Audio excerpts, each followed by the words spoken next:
पाकिस्तानी कोहपेमा सरबाज अली खान ने दुनिया की बुलंद तरीन चोटी माउंट एवरेस्ट को बगैर ऑक्सीजन के सर कर लिया है। सरबाज अली बगैर मसनूई ऑक्सीजन एवरेस्ट सर करने वाले दूसरे पाकिस्तानी हैं।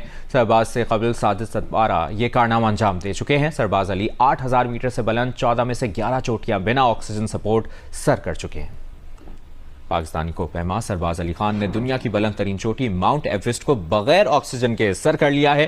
सरबाज अली बगैर मसनूई ऑक्सीजन एवरेस्ट सर करने वाले दूसरे पाकिस्तानी हैं।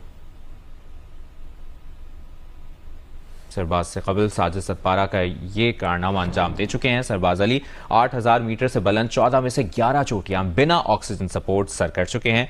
आपको अपडेट करें, पाकिस्तानी कोहपेमा सरबाज अली खान ने दुनिया की बुलंद तरीन चोटी माउंट एवरेस्ट को बगैर ऑक्सीजन के सर कर लिया है। सरबाज अली बगैर मसनूई ऑक्सीजन एवरेस्ट सर करने वाले दूसरे पाकिस्तानी हैं।